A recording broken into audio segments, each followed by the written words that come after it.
As expected, Ghislaine Maxwell took the fifth and refused to answer any questions.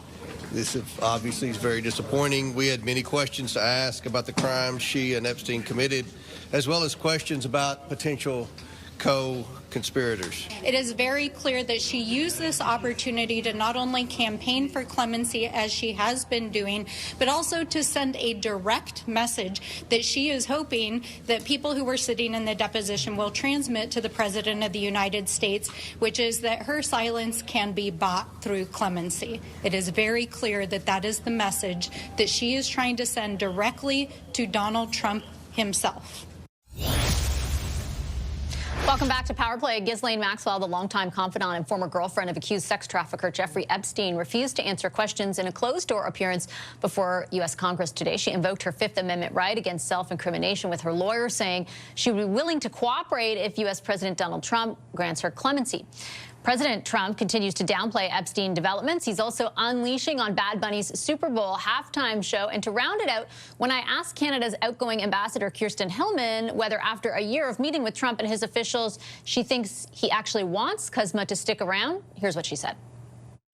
You know what? I don't think I can answer that question. I think that the president has a strong view around the U.S. being able to do more itself. How that translates with respect to this treaty, I don't know. I think he says different things at different times. I think for Canada, what's important is that we just keep working consistently with those, and there are so many of them in all three countries, that understand factually why that treaty keeps American business more competitive.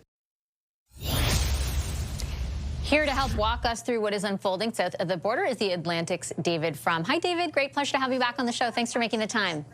Thank you. As I was heading to the desk, I was reading a number of U.S. media reports that the Dems could force a vote this week because the Republicans have allowed sort of their ability to block such votes on tariffs to kind of run out. They could force a vote on reversing Canadian tariffs in particular. Does anything like that still potentially carry weight with the president? Well, a vote like that would be a statement, a symbolic demonstration. To make law, of course, you need the president's signature, and you need the agreement of the Senate as well. So I don't think the House can force the end of the tariffs. What it can do is continue to signal that the tariffs are unpopular, as they are. We are all waiting for a Supreme Court decision imminently that may greatly reduce the president's power to impose tariffs. Remember, tariffs are assigned by Article 1 of the U.S. Constitution to Congress. President Trump has claimed that certain emergency legislation gives him the power to impose tariffs, but the emergency legislation doesn't mention tariffs, and it's a violation of the original constitutional scheme to give the president the ability to raise tens of billions of dollars a month in revenue without Congress. When you say the tariffs are unpopular, are they less popular than they were, let's say, 6 months ago? Like, how would you assess, are they becoming more of a vulnerability for the president? Tariffs cost the typical American about $1,000 a year, not just the Canadian tariffs, but all of them. And you can see President Trump's support on economic issues just cratering, and cratering the most among economically vulnerable people. He is underwater with people who don't have college degrees. He's dropped something like 25 points among the poor white people. Strangely, whites who earn less than $25,000 a year were an important constituency for Donald Trump in 2024. Very unusual for a Republican. He's lost 25 points in a year. And that's about many things, but above all, it's becoming more and more expensive to live, and the president's doing it on purpose. Do you see any evidence of that permeating him and his inner circle, like the realization about the job numbers or the poll numbers? Like, is any of that permeating in your view? Yeah, I think there are a couple of signs that it's permeating. One is the increasing frantic effort of Donald Trump to put together ways to seize control of the elections of 2026. This intervention in Fulton County, Georgia, where he has sent his director of national intelligence, who's supposed to be overviewing foreign intelligence, to seize ballot boxes from the one county in Georgia. That looks like the beginning of some kind of plan to intervene in controlling and using military power to control the elections expected in November 26th. So that's a sign of nervousness. You also saw when President Trump posted this hideous and stupid and offensive racial tweet or truth or whatever he calls it about the Obama family, that for the first time he began to get some pushback from members of his own party. It's not because they're so disgusted. He's done disgusting things before. It's because they smell defeat. And in what particular areas would you be watching most closely then, like moving forward between now and November, to figure out exactly like how much of a hold that will take? Well, the big question that everyone is wrestling with is, will Donald Trump's party lose the Senate as well as the House? They will. It looks almost inevitable, assuming free and fair elections, which again, the president is looking for ways to prevent, but assuming free and fair elections, that the Republicans will lose the House, maybe by a little, maybe by a lot. But what about the Senate? That's a tougher push for the Democrats. Your Epstein story that you were citing before, it plays an important and strange part in all of this. Look, for people who would watch a show like yours, the Epstein story is the story of a very sinister man with this horrific pattern of sexual abuse, leveraging money and influence to get protection for himself and people in his inner circle. But for the people who are not paying such close attention, many of them Trump supporters, Epstein means something quite different. He's the symbol of a kind of mythic belief they had. There's a global network of evil, satanic, child-sacrificing child abusers. There's an anti-Semitic fringe to this. Jeffrey Epstein, if Jeffrey Epstein had been born Godfrey Epworth, he would be less interesting to this group of people than he is as Jeffrey Epstein.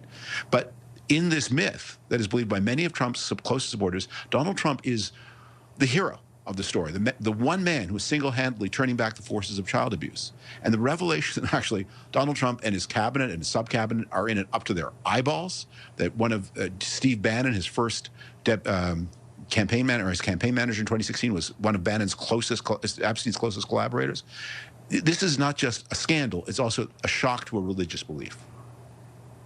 If you're just tuning in right now and you're wondering why you're staring at me without my lips moving, it's because we're having a little bit of an issue with the visual part of David Frum's camera, so we're trying to correct that in the control room, but we are still lucky enough to hear his analysis very clearly. I did want to ask, just following up on what you are saying about the Epstein files, David, if, you know, Trump has been, you know, very last week with the Caitlin Collins comment, with the Bill Clinton response, you know, very much downplaying, saying the country needs to move on around Epstein files. Is that a political misfire in your view? Well, he's trapped. I mean, he and the people around him have fed this myth that that Donald Trump is going to lead a global campaign against child abuse, while in fact Trump and the people around him were in it up to their eyeballs. And it's now everyone can see the backpedal, and different people will have different. The people who would watch a show like yours will see, obviously there's a scandal here, he feels too close to it, it's embarrassing. But for people less closely attached to the political system, who had this strange belief in Donald Trump as a hero against child abuse, it's raising the question, if he's not Jesus, is he maybe Satan? When you mention, you know, assuming those November elections are free and fair, how safe an assumption, and you laid out some of obviously what he's threatened to do already, how safe of an assumption do you think that is? It's a close call. The president's intentions are obvious. He's making them very clear, but the decentralized nature of the American electoral system makes it very difficult, much more than in many other countries, for a president, however malign, to get hold. There are 9,000 voting jurisdictions in the United States. States, by law, control almost all the election mechanics, and so it's difficult. And what he'd have to do is go to a certain number of strategic places and persuade important parts of the national security establishment, maybe the military, persuade them to obey his orders to seize ballot boxes. That's a heavy lift, and you can only do it in so many places because, again, this operation is controlled by states and localities. I have time for just one question. My apologies again. You're listening to the voice of David Frum, and it's on the Kuzma question. I've listened to you on many occasions say, you know, it might be best, given everything that's going on, to like hold the line and just kind of wait it out to a degree. Do you still take that view? Yeah, Donald, you've heard me say this. You heard me say this when we've done events together in 2025, that Trump's power was going to diminish by the month, and you can see that that's true. His power is less today than it was a year ago. It's less today than it was even 3 months ago. And meanwhile, Kuzma is supposed to come up in 2026, which is this year. That's not a lot of time if the United States has a lot of radical revisions in mind, there isn't time to negotiate them. Trump is trapping himself with the question of renew it or cancel it. But the revision becomes, with less time, more difficult. I'll leave it there. Thanks so much, David. Appreciate your analysis as always. Thank you. Sorry about the camera.